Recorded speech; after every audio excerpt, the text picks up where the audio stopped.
Let me show you how to download videos from your own YouTube channel.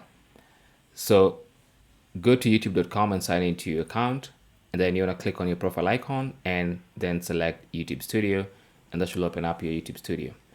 And then go to the left hand side panel and click on content, and then find the video you want to download. So let's say it's this one. Click on the three dots on the right side there and then select download. That should prompt a download with a dialog box. Choose where you want to save your downloads and then click on save, and that's going to download that video onto your computer. So you can go and do that for every video you want to download from your channel.